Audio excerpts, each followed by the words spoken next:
Pricing's hard, man. I was gonna ask, any new thoughts on Meta Monster pricing? Starter is $25 a month, business is $50 a month, agency is $100 a month, and scale is $200 a month. Interesting. Solo founders, in-house small businesses will find use out of this, and pay for it. 57 edit design seats we paid for last month. That's insane. I tried this one protein powder that's like Chips Ahoy. Never heard of this guy in my life. It is revolting.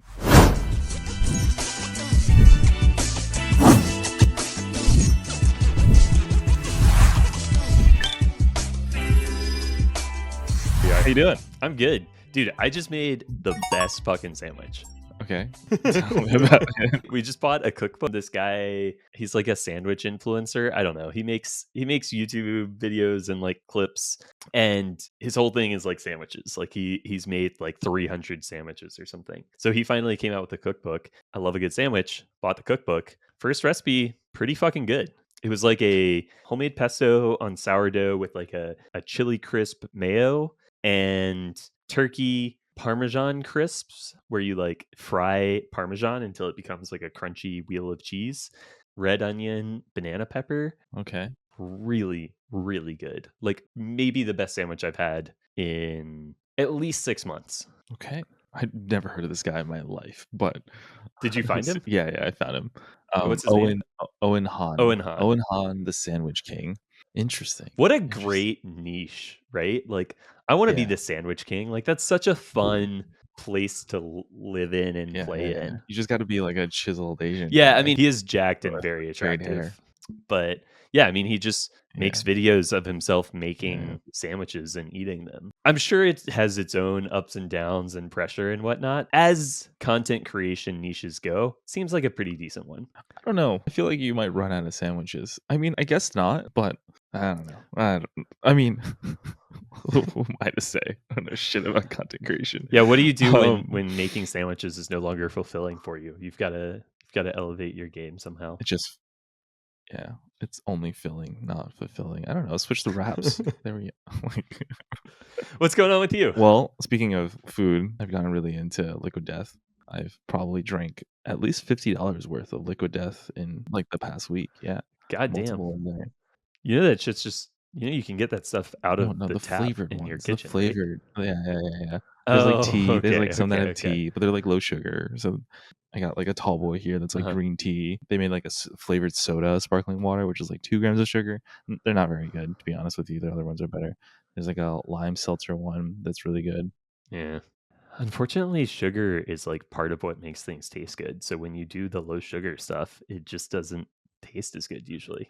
Oh, I think it doesn't taste good because I think it actually, they lie about it. Or they don't lie about it. They're being intellectually dishonest about it. They say 2 grams of sugar and then a fuck ton of stevia. Yeah. I noticed that I've been drinking some of the Fairlife protein shakes, and at first I was like, holy fuck, how do they get 42 grams of protein into this thing and make it not taste like butt? And then afterwards I was like, I know that aftertaste. I see. So they're doing the same thing. Nice. Oh yeah. Also, it's number one microplastic thing or whatever. It has more microplastics than anything on Earth or something. I see. Yeah, I see you've been on your gym journey with the Fairlife. There you go. Trying a little bit, here and there. I tried this one protein powder that's Chips Ahoy, has real pieces of Chips Ahoy cookie in it. It is revolting.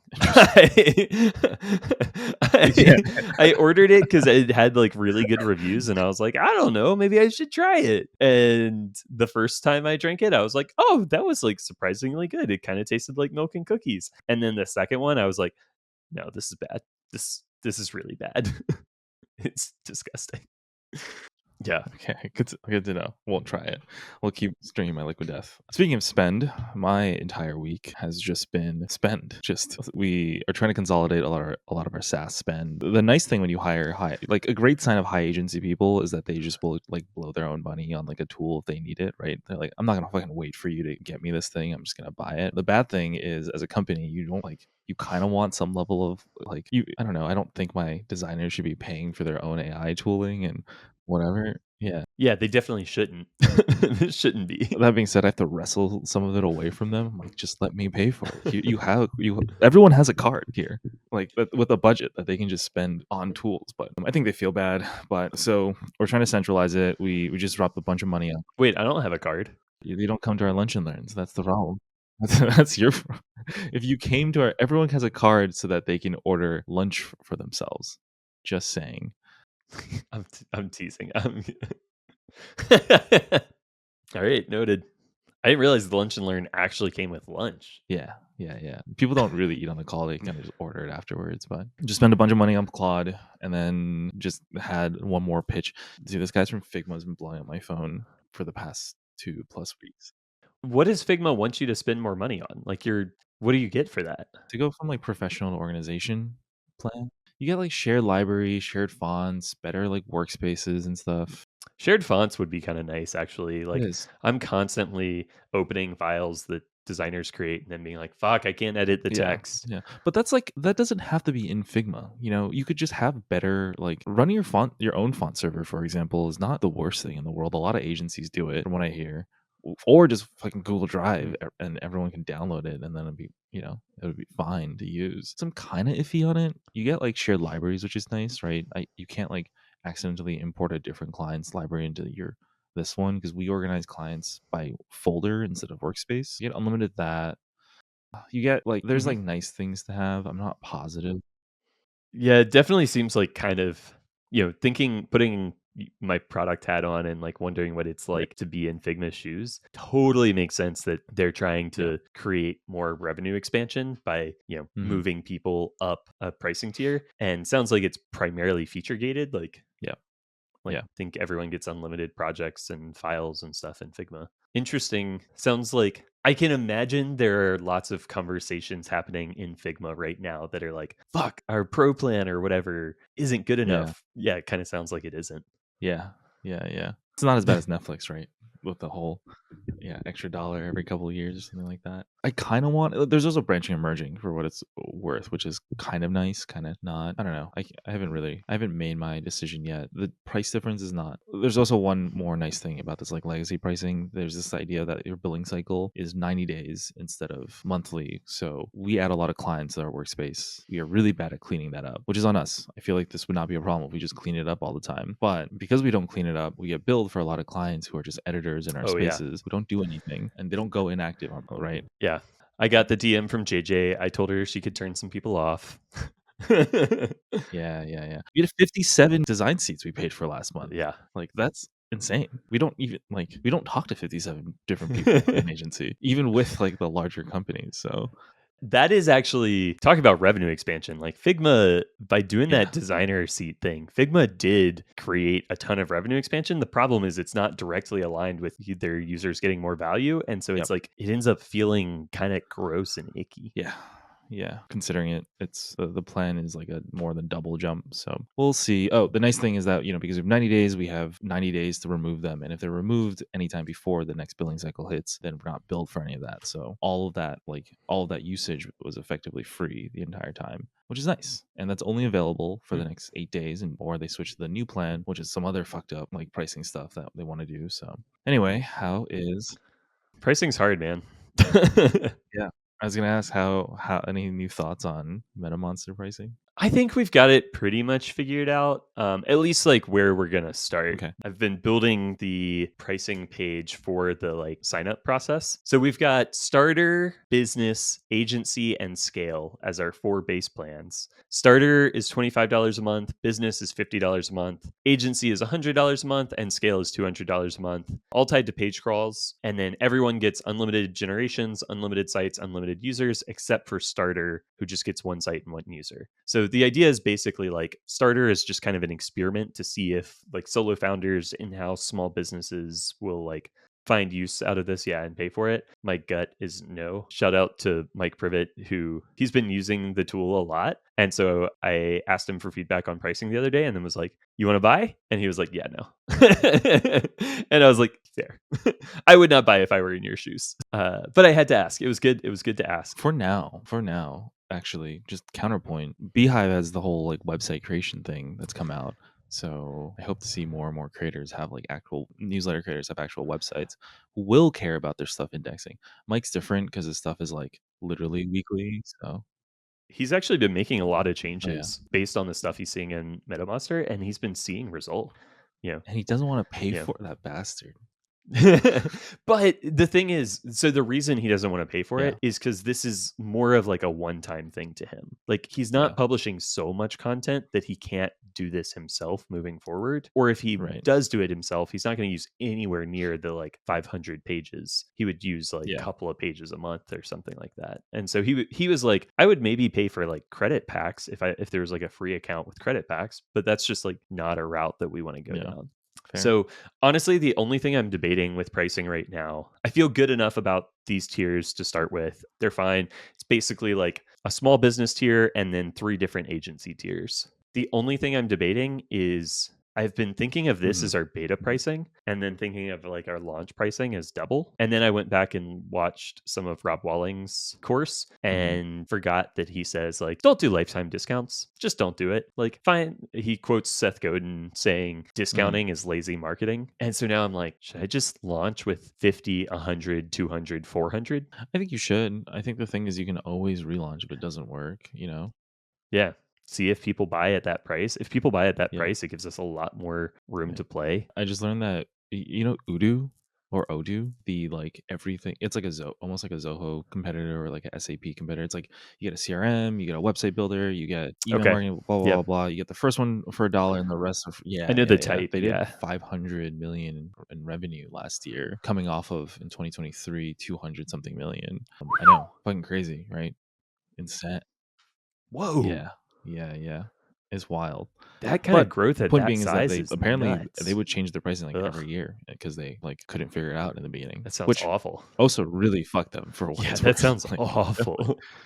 yeah, yeah, yeah. I was listening to their 20 VC podcast. I don't know how I feel about a lot of their decision making. They're like, but maybe he's in founder mode. Yeah. So So I have been building out this sign up mhm, flow. Austin and I looked. that's right. We jammed on it the other night. Yeah, we did. Yeah. Austin and I looked at like what's the bare minimum we need to get to paid beta. And it was basically like we decided we wanted sign up. Even if you don't technically need it, we were like, this is janky. We want Mhm, sign up. So we were like, let's go ahead and do sign up and payments. And then let's like make super yeah. sure the crawler is stable. So he's working on evaluating third party solutions this week. I think we're leaning towards Firecrawl, but there's a bug.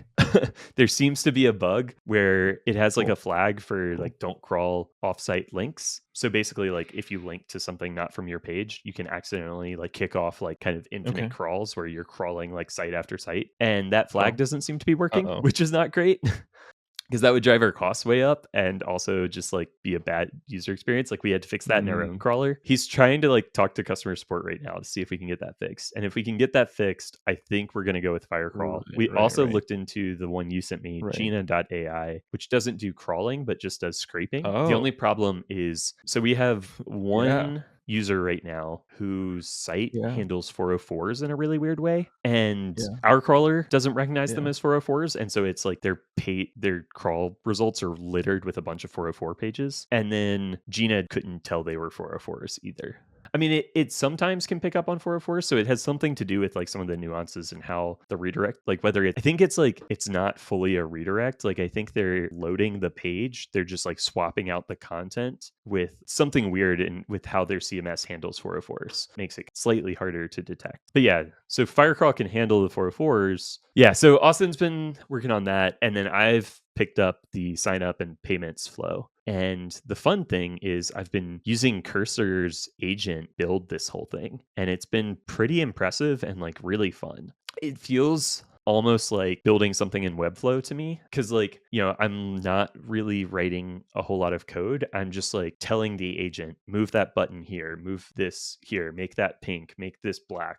I'm just giving it very like short instructions and like slowly tweaking the page until I get it to what I want. I've definitely run into your classic AI problems where it hallucinates stuff or gets stuck in kind of a loop. I found that like at least once it got stuck in this loop where it kept recommending the same incorrect solution. And so then I went and looked at the docs and was like, hey, here's what I think you need to do. Now do it. And it did a good job with that. So I've been having a lot of fun playing with Cursor. And I mean, I think it's perfect for this kind of stuff too. Like, it's probably going to struggle to build your crawler, like build a really sophisticated crawler, but a fucking sign up flow. Yeah. Anything that's like lowest common denominator stuff. Yeah, I'm with Yeah. you. I'm with you. I saw you using Cursor, and I have mentally decided to give it another shot. I haven't built anything Yeah. since. So I think Cursor works well for monoliths. So like, we're using Mhm. Nuxt. And so I can generate the API and the views in the same project. And so it has context of both, which I think is really helpful. I think that's good. I started using it once Austin had already done a lot of work to build out styles and like create some components and stuff like that. And so then it could just pull from some of that stuff, which just makes it more likely to generate the right sort of style and everything that we want. I'd be curious if it would be as effective going from like 0 to 1 versus now like tweaking and tacking stuff Yeah. on. Speaking of frameworks, I have a friend who just started learning Flask, and I just Mhm. haven't thought about Flask in so long, like in whole decade. And I feel That's kind of funny. nostalgic for it. I kind of want to just build everything in Flask. It made my life so easy back then, And like, I'm pretty sure Pinterest was built in Flask for the longest time until they. Yeah, I remember some like there were a couple apps. I mean, it was 2010. Really?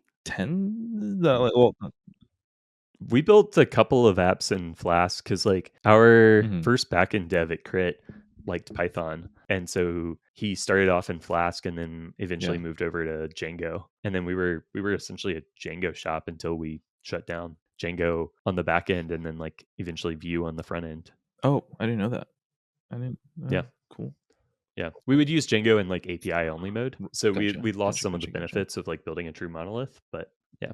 Yeah, Flask is cool. Mhm. I don't remember much about it other than like Yeah. he built the first API he built it and it was just like because it wasn't very opinionated, it didn't enforce standards. And then like we were all brand new developers. And so like some of the API was like camel cased and some of it was snake cased and like stuff was just all over the place. And Mhm. then I was using Ember at the time, which was Mm, super opinionated, like was so hard to right. get Ember to work with like I had to figure out how to hack Ember to get it to change its paradigms based on what it was looking at. And it was such a pain. Right. Well, anyway, I just had like a moment of nostalgia. It brought me back to like the good old times when I still like opened VS Code every day and did things. Yeah. Why do you think so much of the security community has like consolidated around like Python and then Go? Oh, because we don't. Oh, carry on. Yeah, I feel like so much of the security community, like it was Python for a Mhm. long time, and then started moving to Go, and now like the Yeah. the hipster trendy kids are moving to Rust, and like that's a Yeah. totally different Yeah. paradigm from like most other industries. I mean, I think front end was never a big concern. Two, Python is easy because Hmm. Python is almost like security people don't use Python in like one usually a Pythonic way, and two in like real like software engineer build the thing that way. Like we use it for scripting, and it's great for that. It's great for doing it quickly. Like yeah, you would do IR with Jupyter notebooks and Yeah, on Python. I think that, and also a lot of people in security, I think got into security because they weren't software engineers and weren't necessarily that. And I think yeah, exactly. Yeah, they knew Perl hmm, maybe, yeah. like they were interested in tech. They were often like sysadmins or like came up through IT help desk, and they knew some scripting and some like basic config stuff, and like understood how networks were architected and stuff like that. I mean, if you ask a lot of the kids that I went to school with back then, it's like, "Why'd you get into security?" It's like, "Oh, I didn't wanna code, I wanted to, like, hack shit because you don't really technically need like, it's changed, right? It's moved security's moved a lot, like, away from, like, the network and infra layer and that sysadmin thing into more and more app stuff, and everything's in application layer, and, like, now, no, having software engineering like, understanding means you get to think about business logic, which means you get to find not just, XSS, but you can find, like, real business logic flaws.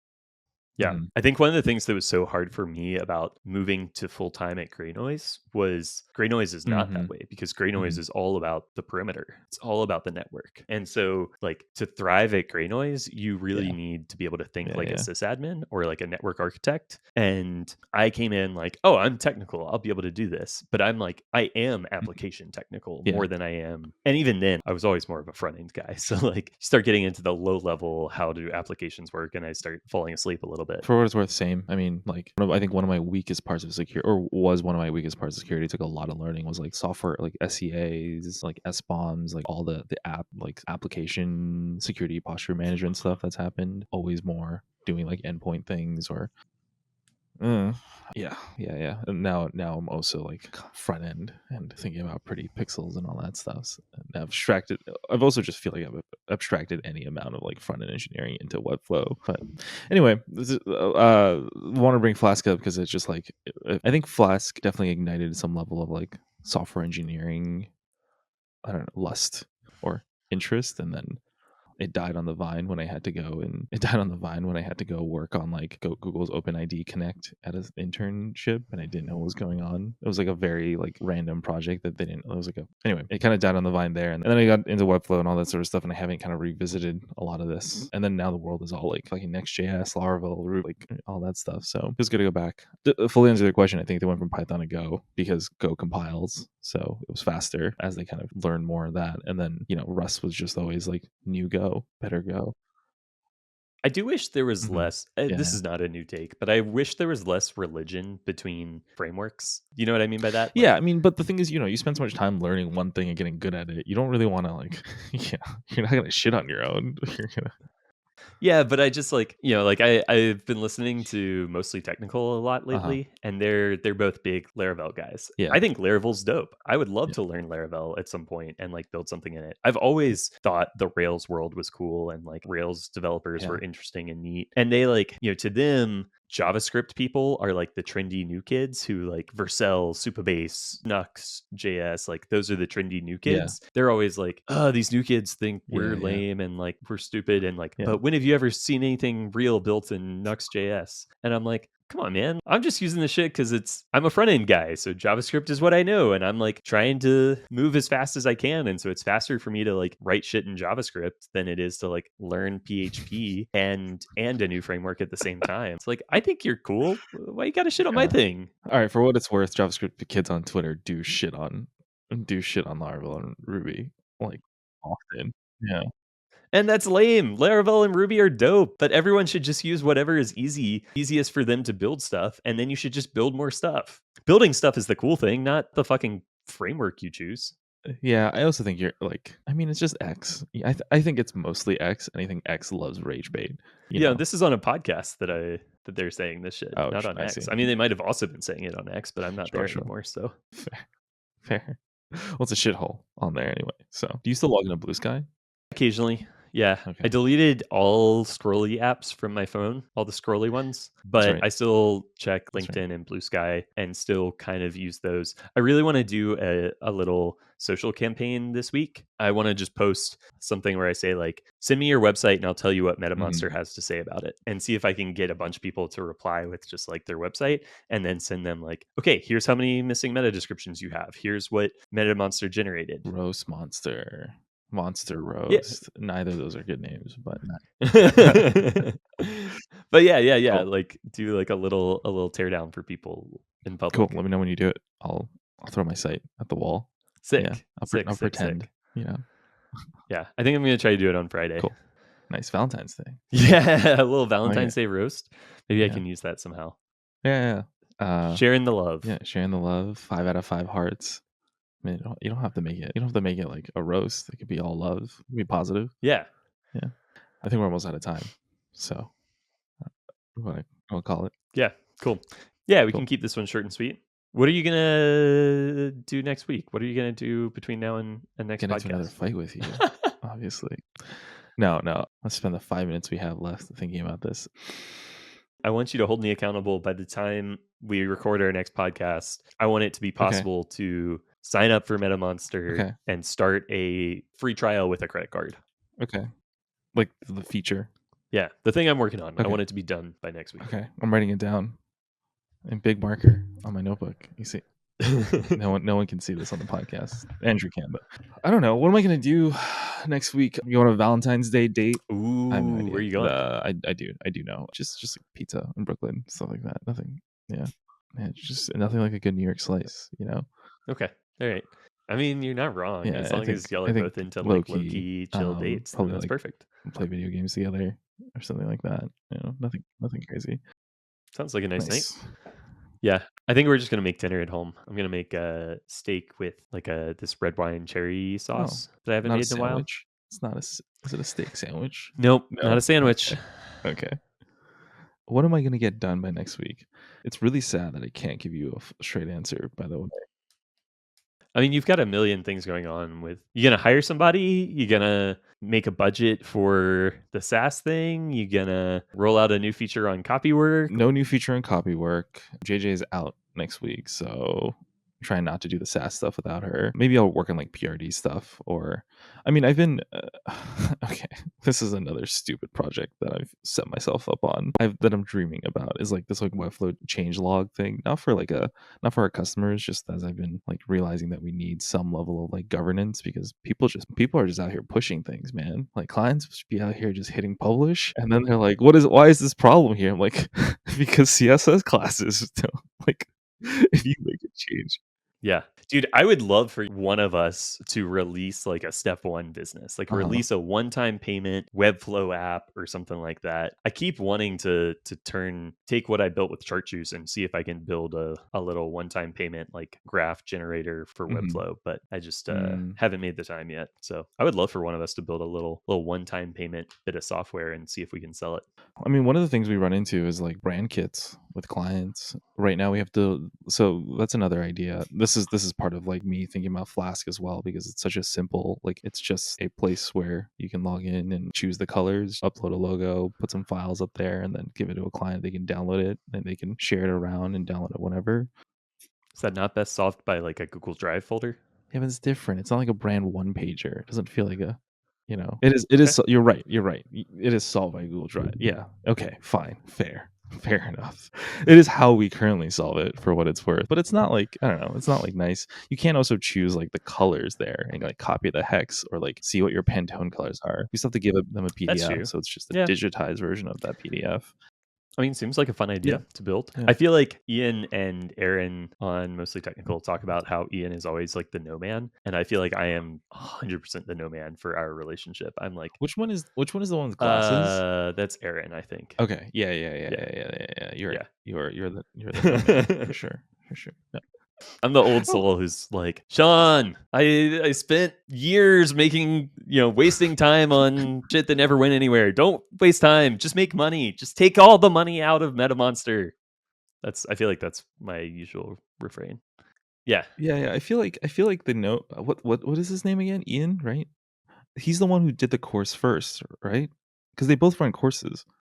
No, Ian has run a SaaS business for years. Okay. For some reason, I thought one of them had a Postgres course and the other one, or a SQLite course, and the other one had like something else as well. I mean, Aaron has multiple courses. He has a Maybe SQLite course and a screencasting course, and like he's building a whole like course business. Yeah. I see. Okay, maybe that's where I got it confused. All right, I gotta bounce. See you, man. I'll see you later. Goodbye. Bye.